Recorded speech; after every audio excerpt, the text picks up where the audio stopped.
I always thought I'd die heroically, fighting fate, saving the world. But no, I died slipping on the stairs with a coffee in my hand. Applause. Curtain. There was the shock of falling, the stupid flail, the hot splash of latte up my sleeve, and then the world went cold and very far away. The cold wasn't air, it was a kind of emptiness that pressed from every direction, flattening sound and taste until only metal remained on my tongue. My stomach clenched as if bracing for another step that never arrived. For a breathless moment, if breath was still a thing, I hung in a nowhere that smelled faintly of rain and old wax. Then a sound flickered on, like a dimmer switch being nudged, the anxious tremble of candles. Light bled in. The void learned how to have walls. I stood in a hall that shouldn't exist. The kind architects sketch in fever dreams. Stained glass windows climbed to a high, impossible ceiling, throwing spilled color across black and white tiles. Candles burned in brackets along the pillars, flames tilted by a draft I didn't feel. The air was half shadow, half not real. The way memories look when you swear you've changed some detail. "Welcome back," someone said, like I'd only stepped out for a smoke break. He stood at the far end of the hall, tall, in a dark coat that didn't quite belong to any era, hands in his pockets, as if pockets were a strategy. His face was the same sort of problem as the hall, designed too cleanly to be average, with a mouth that held a hint of a smile, and eyes the color of old amber when the light cut through whiskey. He moved like a big cat giving a lecture on boredom. "I'm not back," I said. My voice sounded like it had walked here without me. "I'm dead." I saw the coffee. I felt the gravity. It was very conclusive. "Death is a flexible word," he replied, as if he was complimenting my shoes. "I prefer temporary discontinuity. You're a customer service rep." I squinted. "For death?" "Not exactly." His smile tilted. "Though we do have excellent retention." "Ha!" I glanced at the windows, where the stained glass was slowly rearranging itself into scenes. I couldn't watch for long. Wishes granted, hands shaken, faces lit by the wrong kind of hope. "This is not heaven." "No," he said. "But the candles are flattering." The cold pushed at my spine, a creeping draft coiling beneath my ribs. I wrapped my arms around myself, more gesture than warmth. "So what now? Is there a line? Do I take a number? Is there a form where I admit every bad thought I had about my boss?" "You fill that out later," he said. "My name is Kael.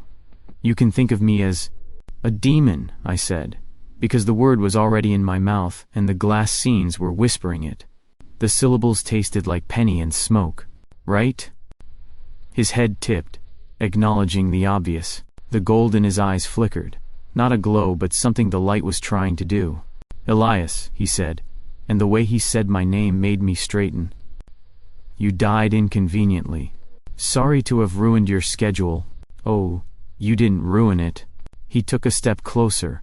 The distance between us folded by half, then half again, without him seeming to rush.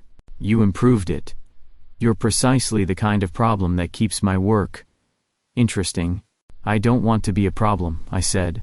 "I want to be alive. With coffee that stays in the cup."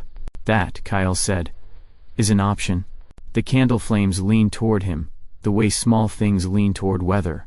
He stayed just out of reach, the polite sort of predator.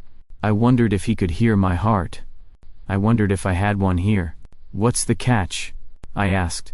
His almost smile warmed by a single degree. "I like you already. I'm very likable when I'm suspicious." "A truth with an expiration date," he said. "The catch is a simple one. I return you to your life. In exchange, you help me tidy a complication in your city."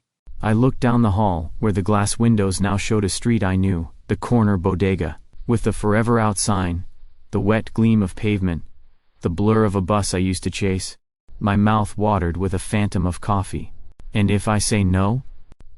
"Then we proceed by the standard protocol." He lifted a hand. Candles along the wall extinguished themselves one by one, like a row of eyes closing. The remaining light was thin and winter-shy. "You drift. It's peaceful for a while. Then the absence learns your name." "Not a fan of absence," I said. "We're on a break." Kael didn't laugh, but his eyes did something like it. I thought so. The cold pressed harder. I tasted iron like I'd bitten my cheek. My hands shook, which was humiliating. I shoved them into my pockets, found nothing, and pretended that was on purpose. "What's the complication?" I asked. "Because I have a strict no apocalypse before coffee policy. Someone in your orbit made a mess." He was closer again. I could see a faint scar dragging along the line of his jaw, the kind you only notice when you're counting. A contract was signed by a man with ambition, poor risk tolerance, and access to far too many microphones. He asked for the sort of success that steals the scaffolding from under a city. A chill different from the hall's cold threaded my spine. "Who?" Kael studied me for a heartbeat that belonged to both of us. "I could give you the file. Or I could say his name and watch your pulse." "That's creepy." "It's efficient." I tried to make my voice a shrug. "Fine. Say it." "Alex." Everything inside me went very quiet. The way rooms go quiet when you break a glass. The name was a door kicked open from the wrong side. His laugh at midnight, his talent, his mouth angry against mine, the way he'd said I made him small. The way he'd made me smaller. A year and still the bruise remembered. Kael watched, attentive but not unkind. "There it is. That's not—" I swallowed, and the taste of metal melted into old heat. "We're not in each other's orbit anymore. We never really leave our orbits," he said. "We just pretend we're comets." "Poetic," I said, "because deflection is an art." "Do you write in your free time?" "My free time writes me." He let that sit between us like another candle. "Say yes, Elias. Come back. Help me fix what your Alex began. He's not my anything." The protest was small and late. I rubbed my arms, trying to rub away the memory of his hands, and the argument we never finished. "What did he ask for?" "Everything," Kael said simply. "Men like him never ask for less." The windows shifted again. Scenes stitched themselves together, a stage, a crowd, the lift of a hand, a city's breath hitching. I didn't know what the complication would be. Not exactly. But I knew what Alex could do with applause and a story. I knew how charisma becomes a weapon when sharpened on resentment. "What would you need me to do?" I asked. "Be alive," Kael said, "and listen. And when I say run, you run. When I say stop, you stop. When I say trust me." I laugh? "You try," he said mildly. "But you do it anyway." A corner of my mouth moved without permission. "You're very confident for someone soliciting labor from a dead man. Confidence is cheaper than honesty." He tilted his head. "But you'll have both. I won't lie to you." "Demon's honor?" I said. "Return policy," he countered. "If you dislike being alive, you may surrender the privilege within 7 days." I snorted. "Is there a guarantee?" "Only that it will hurt," Kael said. He stepped the last of the distance between us. Up close, his presence had a temperature, like the near side of a storm, and that you will feel it less with time. Pain is a poor archivist. I thought about the coffee I didn't drink, the bills I hadn't paid, the plant on my windowsill that had survived 2 breakups and an invasion of aphids. I thought about Alex on a stage and the way a city can tilt toward a voice. I thought about absence learning my name. "Fine," I said, "but I want it in writing." Kael's smile sharpened, not unkindly. Naturally, he lifted his hand, and the air between us thickened, like the room had inhaled. Symbols bloomed, ink made of light, curling around his fingers in patient script. The language wasn't mine, but I could read it, not with my eyes exactly. More like my bones remembered how. The contract hovered, waiting. My name was already written in a hand I didn't recognize, which was awkward since it looked a little better than my usual. I hesitated. The cold pressed harder, punishing indecision. Kael's gaze didn't push. It held. I realized he wasn't trying to sell me anything. He was offering a door, and watching to see if I could stand to open it. "Last question," I said, "because if you're going to bargain with a demon, you should at least pretend you deserve to. If I sign and help you, what do you get out of it?" His eyes warmed a fraction, the amber going deeper, like honey over heat. A solution. And possibly, he added, as if tasting the word. Better company than I'm used to. Flattery, I said. Dangerous marketing tactic. I did say I wouldn't lie. I reached toward the hovering script. The characters shivered. Bright as candle metal. My finger touched the air, and it gave like water, cool and electric. The taste of metal vanished. Something hooked behind my sternum. A thin thread tugging toward the world. Okay, I whispered, surprising myself with how ready it sounded. Let's try not being dead. The contract folded into me like a breath taken after too long underwater. Candles leapt higher. The stained glass hurled color across my skin. Kael's hand came up, not touching. Close enough that warmth found me. Welcome back, Elias, he said. I swallowed once, twice, and managed. If this goes badly, do I get an exchange or just store credit? His smile flashed, quick and true. You'll live to complain either way. The hall tilted. The windows shattered into rain and siren, the smell of espresso rising like forgiveness. Then gravity remembered me, and I fell back toward the world. The first thing I felt was rain. Not just rain. Rain the way it feels when it hits your face at the exact wrong angle, sliding down your collar like it's looking for secrets. I blinked against wet streetlight glare, and the wail of sirens somewhere close. Cold asphalt beneath me. People shouting like the dead guy might need CPR, except the dead guy was busy thinking, at least I didn't spill the coffee. I lay there a moment longer because technically dying gives you time off. My lungs, recently unemployed, were still debating the job offer. Around me, footsteps shuffled, voices flared. Is he breathing? Did you call? Move. Give him space. I sat up slowly, the world tilting like it hadn't forgiven me yet. Rain blurred faces into a watercolor panic. The coffee cup lay 2 feet away, lid miraculously intact, steam curling like it had survived a minor apocalypse. Of course, I muttered. Save the latte. Forget the human. I picked it up, because priorities, and only then realized 2 things at once. 1. I was alive. Sort of. My chest ached like I'd swallowed lightning. My pulse felt new, like someone had rebooted it with spare parts. 2. The world was wrong. Threads of light connected people around me, thin, shimmering lines stretching from chests to nowhere I could see. Some glowed faint gold, others were dull red, pulsing faintly, like overworked veins. A few hung black as oil slicks, trembling whenever someone moved too fast. I rubbed my eyes. The threads didn't leave. Side effect.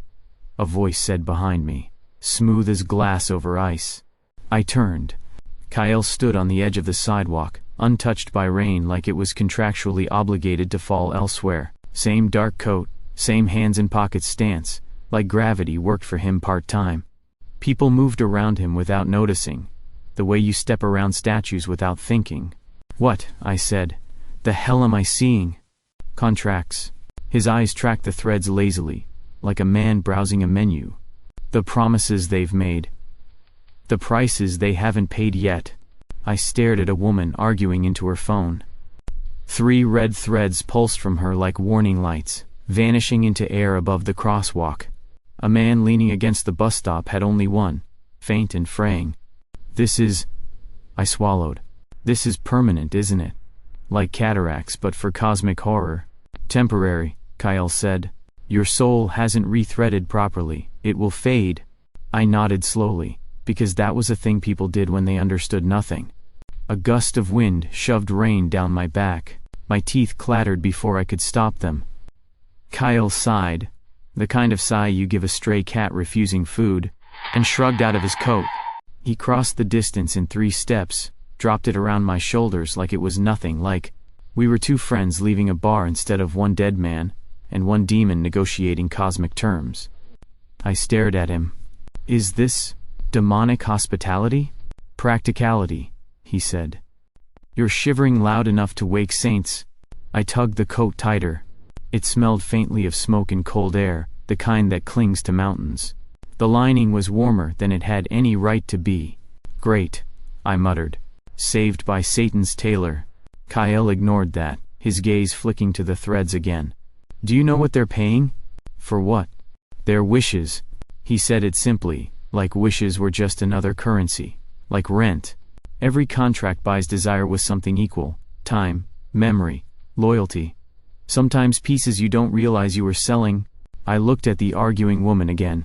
Her threads burned bright red now, as if whatever she was trading hurt to hold. So demons run, what? A cosmic pawn shop? Kael's mouth curved faintly. I prefer to think of it as an economy. Right, I said. Do you guys have like demonic accountants? Little hell spreadsheets? Yes, Kael said, without blinking. We audit quarterly. I choked on a laugh. You're kidding. I don't kid. Fantastic, I muttered. Death and taxes. Should have stayed dead. His eyes slid back to me, cool and measuring. You want the rules? Do I have a choice? Not really. He crouched on the curb like the rain still didn't dare touch him. Rule 1. Desire feeds us. Big, bright emotions. Love, fear, rage. Humans burn hot and fast, demons siphon the heat. Rule 2. Contracts are balance sheets. We grant what you want. We take what keeps the scales even. Rule 3.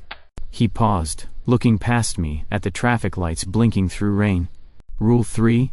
I prompted. Kael's gaze came back. We don't change the terms once signed. Ever. I studied him. He said it like a man quoting scripture carved into his bones. Even if someone begs? I asked. Especially then. Something in his tone suggested experience, the kind you don't write on resumes. I shifted, the coat heavy on my shoulders. So what did Alex trade? For his, whatever mess you dragged me into? Kael's expression didn't change. We'll get there. That sounds like a no-refund situation. It usually is. Rain streaked off the edge of his sleeve, evaporating before it hit the pavement. Around us, the world kept moving.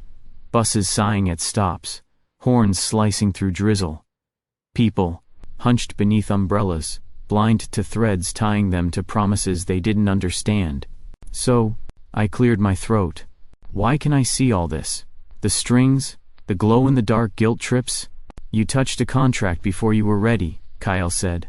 Side effect, like staring at the sun through bad glass. Eventually your vision heals. And until then? Enjoy the honesty, he said simply. I looked around again. A man handing change to a busker glowed faint gold, like kindness burned differently. A teenager sprinting across the street had a single thread trailing pale blue, humming faintly like a wire in wind. Not all of it was ugly. That bothered me more. So desires feed you, I said slowly. What, like emotional vampires? Kael's mouth twitched. If you like. Do you sparkle in sunlight? No. Shame. Could have doubled your client base. His glance was glacial. Are you always like this? Dead or alive, I said. Sarcasm's a pre-existing condition. Something flickered in his eyes. Maybe amusement, maybe irritation, but he didn't comment. Lightning flashed far off, turning the wet street silver. The wind shoved at me again, impatient. Kael stood, hands sliding back into pockets. Come on. Where?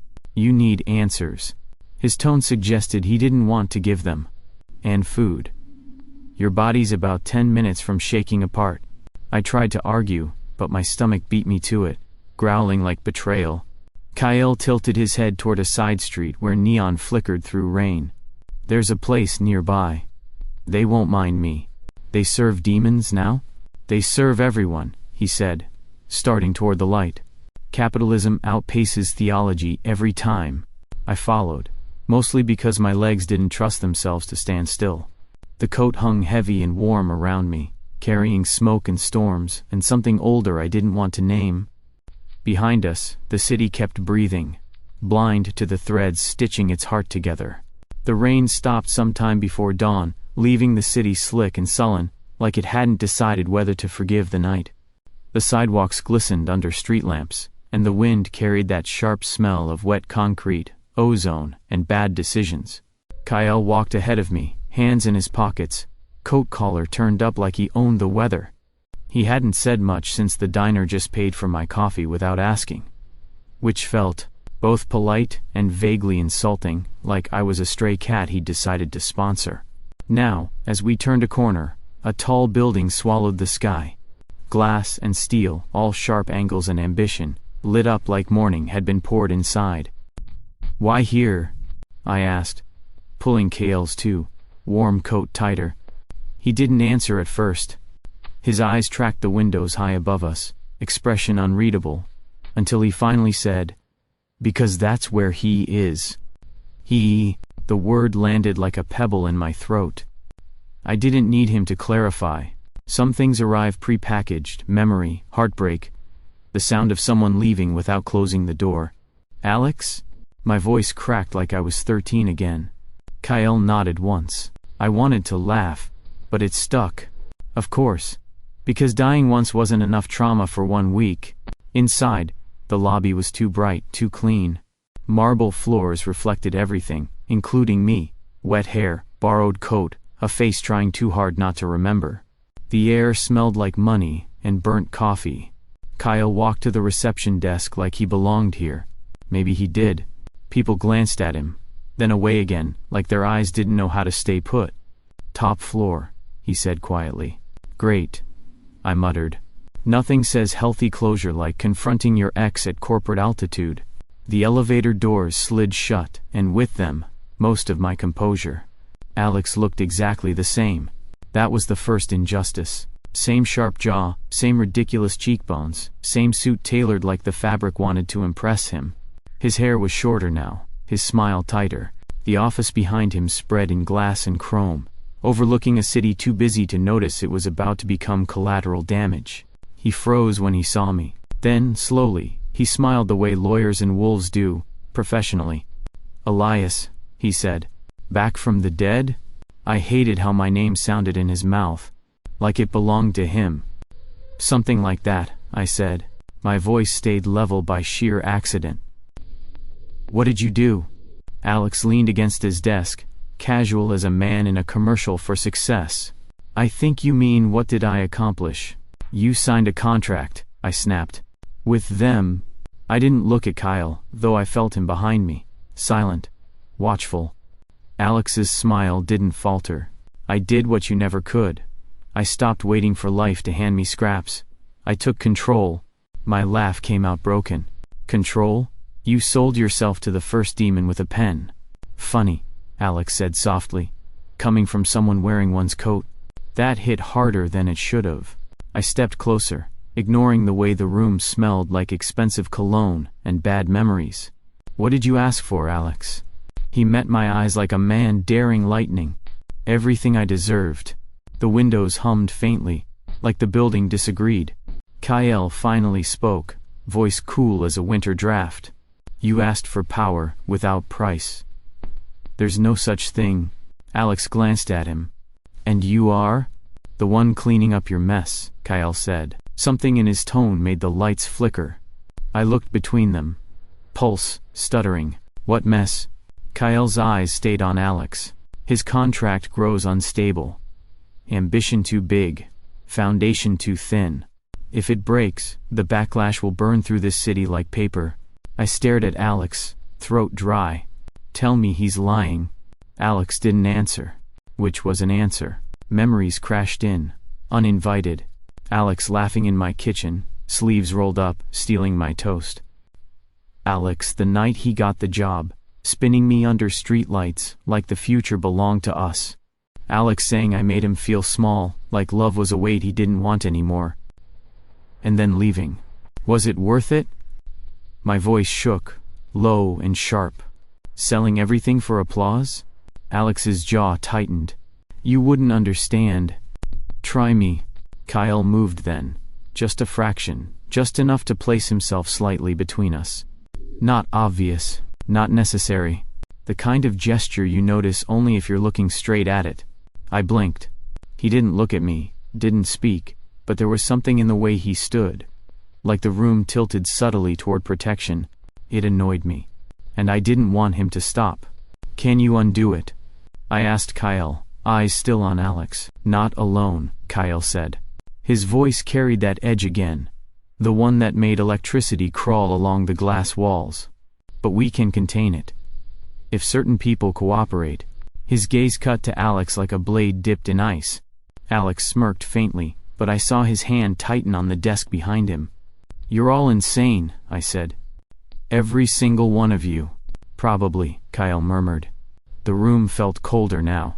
Rain started again outside, tapping the windows like impatient fingers. I turned to leave before my hands started shaking for real. Kael fell into step beside me without a word. The kind of silent company that fills space too easily. Halfway down the hall I muttered, "You could have warned me." "I did," he said. "Not enough." A faint smile touched his mouth. "You're still alive. That counts for something, does it?" He didn't answer.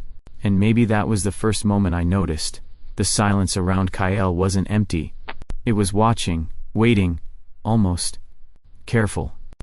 I hated that I noticed. But I didn't tell him to stop walking close enough for our shoulders to almost brush. The theater looked like it had been abandoned mid-breath. Its doors sagged on broken hinges. The marquee above missing letters so the name read like a stutter. Inside, dust coated everything in the kind of gray that eats color for breakfast. Velvet curtains hung in tired folds, gnawed by moths, and the air carried the sour bite of rain slipping through holes in the roof. But the worst part was the mirrors. Dozens of them. Leaning against walls, propped on seats, framed in cracked gilt. Some big enough to swallow the whole stage, others small as makeup. Compacts, all throwing back fractured slices of the same empty room. My reflection followed me too many times. "Charming place," I muttered, stepping over a toppled chair. "You bring all your dates here?" Kael didn't answer right away. He moved ahead, the long line of him all shadow and precision. Eyes sweeping the walls like he could read the dust. "It used to be neutral ground," he said finally. "Used to be? Until your ex broke the rules." "Right." Alex again. Like a toothache you can't stop poking. I shoved my hands into the coat Kael had given me, because it was warmer than the draft crawling along the aisles. "So how do we break his contract?" Kael's gaze snagged on a mirror taller than both of us, its surface spider-webbed, but still catching light from the broken chandelier above. "We find the anchor, the object binding the deal, destroy it, and the contract unravels." I stared at our reflections in the cracked glass.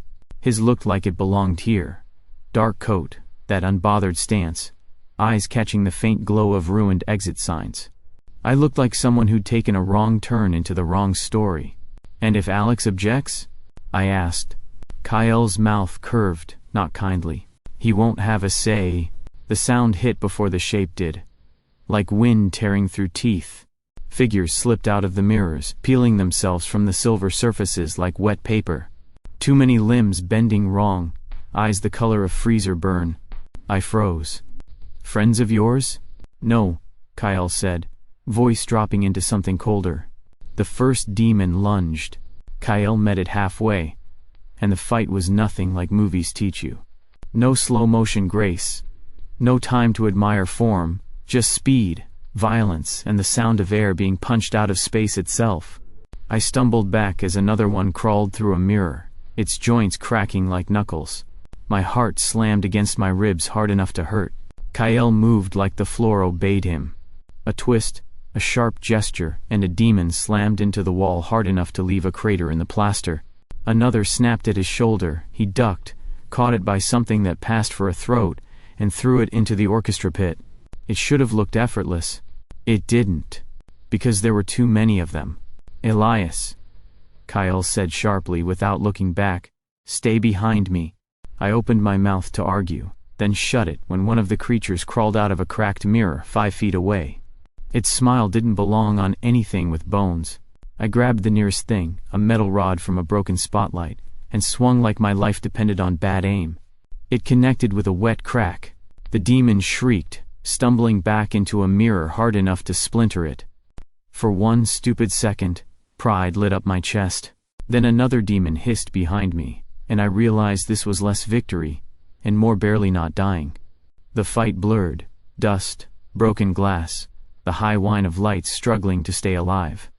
Kael moved through it like a knife through water, but even knives get tired. One of the demons raked claws across his side before he threw it off. The sound he made was low, angry, and wrong. I saw the smoke before I saw the wound. Black, curling, thick as oil, spilling from the slash in his coat. It didn't hit the floor, it just vanished into the air, eaten by shadows. Kael. I was already moving before I thought better of it, swinging my bent metal rod at the nearest demon. It ducked, but the distraction let Kael drive a hand straight through its chest. It screamed like rusted hinges before dissolving into nothing. The others finally broke, retreating back through the mirrors in jerks and flickers, leaving only dust and the sound of my pulse trying to break out of my neck. Kael staggered once, just enough to scare me, then straightened like the floor had apologized. His coat was torn, black smoke still curling faintly from the gash beneath. I grabbed his arm before I thought about it. "You're bleeding." "Bleeding? Do demons even bleed?" "Not usually," he said, voice calm but thinner than before. My fingers tightened. Then what the hell was that? Price of doing business. He glanced at the broken mirrors, eyes hard. They were after the anchor too. Alex isn't the only one who wants power. I stared at the smoke fading into the theater air, at the faint tremor still in his hand before he pulled it away. Something twisted under my ribs, anger sharp and hot because I shouldn't. I care this much about someone who smiled like sins had good PR. "You should have told me it was this dangerous," I said. Kael's mouth quirked, faint even for him. "Would you have stayed behind?" "No," I admitted. Then I saved my breath. The theater settled back into silence slowly, like the fight had shaken its walls awake. Dust floated through thin light from the holes in the roof. Somewhere a loose wire sparked, the snap echoing across empty seats. Kael leaned against the stage edge for a moment, pale under the shadows, then straightened, like nothing hurt. "We're close," he said. "The anchor will be here." I tightened my grip on the useless metal rod, heartbeat finally slowing.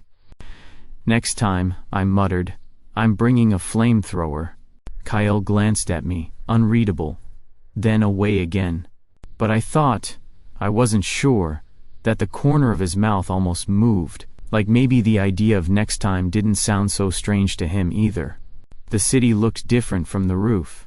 Neon smeared itself across wet pavement far below, red and blue and pink, bleeding into puddles like some artist had gotten drunk with a brush.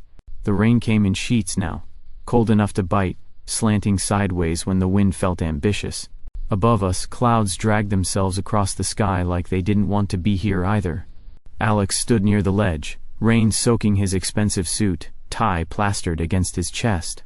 He looked like a man in a painting titled, "Bad Decisions in C Minor." "You think I wanted all this for power?" His voice cracked through the storm, low but cutting. "You think it was about money? Fame? No, Elias. I did it for you." I blinked water out of my eyes. "Excuse me?" Alex turned slowly, lightning making a stranger out of his face for half a second. "You left me. You walked out like I was nothing. You lit up every room you entered, and I—" His hand curled at his side, trembling. "I was just the guy standing next to you, wasn't I?" "This is about your ego?" My laugh came out sharp, hollow. "You sold your soul because I broke up with you. Because you made me feel small," he snapped. "Every time someone looked at you like you mattered more than I did. I wanted to burn it down. Burn you down. So I asked for everything you had, the charm, the spotlight, the way people followed you without asking why." Ripped off my nose. I couldn't tell if the cold in my stomach was weather or words. "You could have just gone to therapy," I said finally. His smile was thin and cracked. "Demons work faster." Behind me, Kael moved. Not much, just a shift of weight, a tilt of his head. But it carried the weight of thunder rolling across the horizon. "Ambition is one thing," Kael said softly. "But envy?" He shook his head like it was almost sad. "It rots from the inside first," Alex sneered. "Spare me the morality lecture, monster. You're just another leech in a better coat." Kael's eyes gleamed gold even in the rain. "Maybe. But I know the difference between wanting the world and wanting to watch it burn because someone didn't love you back." Lightning flared again. For a heartbeat, none of us spoke. Then the air cracked. The first demon hit Kael from the side so fast I barely saw it, a streak of shadow with too many teeth. He went down hard, rolling across the slick roof as another creature lunged out of the dark like the storm had grown claws. "Kael!" I yelled, but he was already moving, knives of light blooming between his hands. Where did he keep those? Cutting through black shapes that screamed like wind in a broken chimney. But there were too many. One hit him across the ribs, another slammed him into the ledge hard enough to spiderweb the concrete. The glow in his eyes flickered. I didn't think. I grabbed the nearest chunk of pipe from the rooftop junk and swung at the thing climbing onto his back. It shrieked when I connected, reeling away, but another replaced it instantly. Kael's movement slowed, not clumsy, just heavy, like each one cost more than the last. A claw raked across his shoulder, and that black smoke poured out again, ripped away by the rain before it hit the ground. "Stop it!" My voice cracked. I didn't even know who I was yelling at. The largest demon lunged, slamming him down hard enough that the roof shuddered. Kael hit the concrete and didn't get up fast enough. Cold panic snapped through me like wire pulled too tight. I ran forward before the next creature could finish what it started, swung the pipe with everything I had. The sound it made when it connected rattled my teeth. Kael shoved the thing off him, barely, drove a blade up through its throat. It dissolved into smoke, but his arm dropped immediately after, blade clattering against the roof. Too slow. The next demon slammed him back against the ledge. His head hit stone with a sound I felt in my stomach. Something ugly tore out of my throat. I didn't even recognize it as my own voice until I was there, between them, swinging, shoving, grabbing at anything that wasn't Kael and throwing it into the rain. One by one, the creatures pulled back, retreating into whatever shadow they'd come from, until only the storm remained. I dropped the pipe and caught Kael before he fell. He was heavier than he looked. Warm, even through the rain, like the heat was fighting its way out of him. My hands came away black where the smoke bled through his torn coat. It curled against my skin before the rain washed it off. "Kael," I said, shaking him harder than necessary. Hey, stay with me." His eyes opened slowly. Gold dulled to something that looked too human. "You're loud," he muttered. "Yeah, well, you're half dead," I snapped, breath catching. "So forgive me for raising my voice." He tried to smirk. It almost worked. I held him up, the rain cold, but his weight burning against me, like something important was slipping through my fingers. And that's when it hit me, sharp, quiet, all at once. I wasn't afraid of demons, or Alex, or even dying again. I was afraid of losing him. Kael, who annoyed me, protected me, argued in that calm voice like nothing in the world could shake him. Kael, bleeding smoke onto my hands like it didn't matter. I hated the thought so much it almost knocked me over. Behind us, Alex watched, face unreadable under the rain. "Pathetic," he said finally, though his voice cracked like glass in the wind. "Shut up," I snarled, louder than I meant to. Kael stirred weakly, eyes flicking toward Alex. Even now, even hurt, there was a promise in that look, quiet and sharp as the edge of his knives. The promise of someone who wasn't done yet. But right then, holding him under the neon-soaked storm, all I could think was that maybe I wasn't done either. The wind on the rooftop howled like it was trying to warn me off. Kael was on one knee, head bowed, smoke curling from his shoulder where claws had torn through flesh, or whatever counted as flesh for him. The glow in his eyes flickered like a bulb on its last mercy. He was fading, and with every ragged breath he dragged in, with every second he stayed slumped against the rain, slick ledge, I felt something tightening inside me, like a fist closing too slowly to stop. Alex stood a few yards away, drenched, triumphant, threads of power snaking from him into the storm like veins of lightning. He looked wild-eyed, unhinged, glowing with a strength that didn't belong to him. The city trembled below us. "Elias," Kael rasped, his voice rougher than the wind. "Don't." But he didn't tell me not to come closer, and maybe that was all the permission I needed. I dropped to my knees beside him. The rain hit like needles, soaking through Kael's torn coat, through my sleeves into the shaking in my hands. "What do I give?" I asked, though my throat was raw. Kael's head jerked toward me sharply. No. Yes, I snapped back. How do I buy your life? Tell me the price. His mouth tightened. Elias, don't be stupid. I laughed once, sharp and humorless, because we were well past stupid. Too late. Alex was watching. Grin sharp as glass. Go ahead, he said, voice carrying over the storm. Trade yourself away for him. Poetic, really. I ignored him. My hand found Kael's shoulder. Warm. Too warm. The kind of heat that meant losing. Tell me, I demanded. Kael's gold eyes locked on mine, stormlight flickering across them.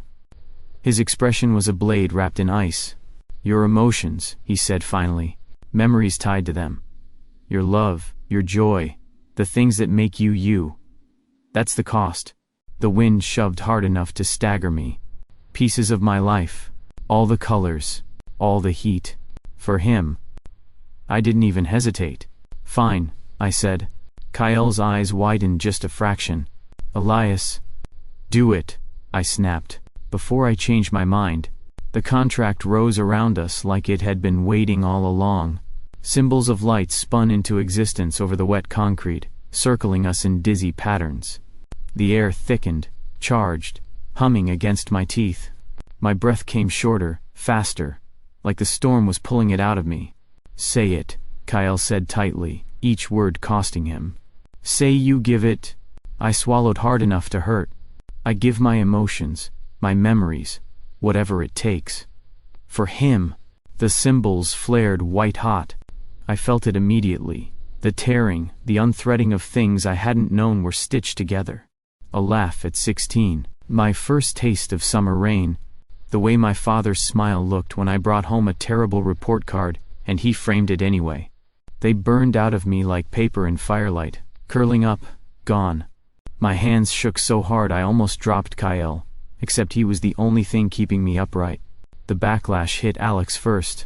He doubled over, power ripping out of him in bright threads, screaming as the storm turned against him. The things crawling at the edge of the roof shrieked with him, shadows tearing apart like wet paper in wind. One by one, they dissolved into smoke, into nothing, until only the rain was left.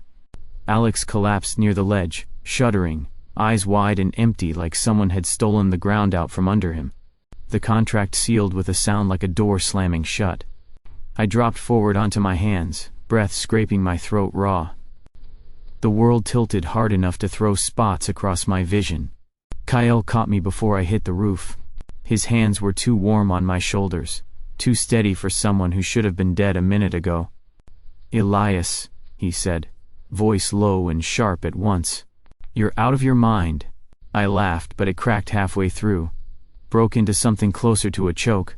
My whole body was shaking like it had been dismantled and rebuilt too fast. You're welcome, I muttered. Kael stared at me, rain sliding down his face, gold eyes burning in the dark. You could have disappeared. Yeah, I said, still laughing too softly. But then who would annoy you? I felt it then. The emptiness, like rooms inside me had been cleared out while I wasn't looking. I knew things were missing. I just didn't know which ones yet. I didn't want to look too closely. Kael's hand stayed on my shoulder, firm and grounding. He was silent for a long time, the storm softening around us until only the sound of our breathing filled the space where power had been. You shouldn't have done it, he said finally. Probably not, I admitted. My voice shook. Too late now. Below us, the city lights flickered back to life, steady this time. Alex lay near the ledge, staring at nothing. Whatever strength he'd stolen, ripped clean away. I sat there with Kael's hand warm against me, the rain easing into drizzle, the air thick with ozone and endings. I felt hollow, tired, but there was a strange, sharp relief threading through the emptiness too, like maybe some prices were worth paying, even when you didn't know the change you'd get back. Morning came slowly, like the city wasn't sure it deserved it. The storm had rolled itself off somewhere beyond the horizon, leaving the streets washed, clean, puddles catching the first weak sunlight like pieces of stained glass. From the window of Kael's apartment, because apparently demons owned apartments, now, with leases and probably HOA fees, the view looked almost ordinary. Alex was gone. He'd left at dawn, shoulders slumped, eyes hollow, the weight of defeat clinging to him like the rain hadn't.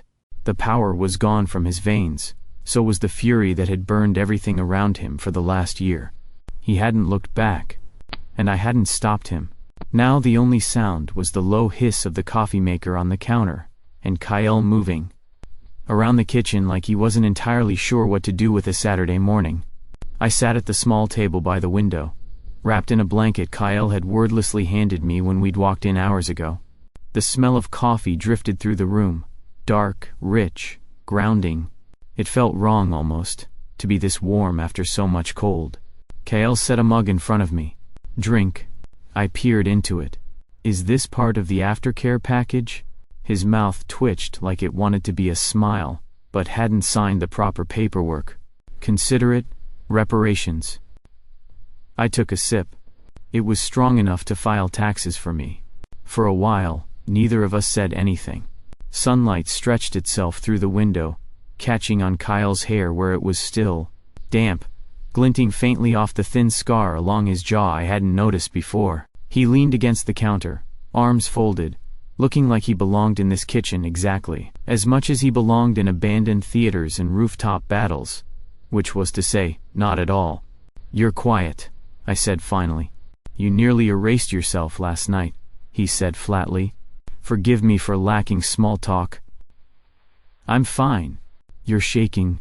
I looked down. My hands did, in fact, still tremble faintly around the mug, like something inside hadn't realized the fight was over yet. Side effect, I muttered. Kael studied me for a long moment, then crossed the room and sat across from me. The sunlight painted lines across his face, softer than I'd ever seen it. There's no contract now, he said. I raised a brow. Not sure that's how I'd open a conversation, but okay. I mean, Kael said, with the air of someone stepping carefully across unfamiliar ground. You're free. No deals, no obligations. Right, I said slowly. So, he said, and actually looked uneasy. Kael, the demon who had stared down monsters in the rain without blinking, now frowning faintly at the edge of the table like it had personally wronged him. I'm suggesting a new one. I blinked. A new contract. Yes. He cleared his throat, voice dropping into something wry. Non-transferable, no expiration date, terms negotiable. But I was thinking coffee every morning might be included. I stared at him. Are you? A laugh broke out of me before I could stop it. You're proposing? Not legally, Kael said quickly, which only made it worse. I set the mug down before I spilled it. So let me get this straight. I save your life, nearly lose mine, and your big romantic gesture is eternal caffeine? His eyes glinted faintly. And other things, such as? He hesitated. For the first time since I'd met him, Kael looked like someone standing on the edge of something they couldn't fight their way through. Staying, he said finally. Simple. Almost quiet. The word landed heavier than it should have. I opened my mouth, closed it again, then leaned back in the chair. Terms of payment? Kael tilted his head. Payment? Contracts need balance, right? My voice only shook a little. I should get something out of this. He studied me. Gold eyes steady. What do you want? I let the silence stretch, long enough for the sunlight to shift across the floor, before I said, kisses, and weekends without apocalypses. Something almost like a smile curved his mouth. Reasonable, non-negotiable, I said. We didn't sign anything this time. There was no circle of light, no thunderclap, no magic curling through the air. Just Kael reaching across the table, his hand warm when it settled over mine, steadying the faint tremor there. Outside, the city began to wake properly. Traffic starting, voices carrying up from the street. Life sliding back into place, like it hadn't been inches from burning down 12 hours ago. But in the kitchen, it stayed quiet. Warm. Kael finally said, "You're impossible." "Thank you," I said. Not a compliment. Still taking it. He shook his head, faint disbelief threading through the edges of his expression. "You should rest. Later," I said, finishing the coffee. "I have a weekend to negotiate." The sunlight climbed higher, cutting gold across the table, across Kael's hand, still, resting over mine like maybe neither of us had figured out how to move yet. The city could keep itself alive for once. We had other contracts to write.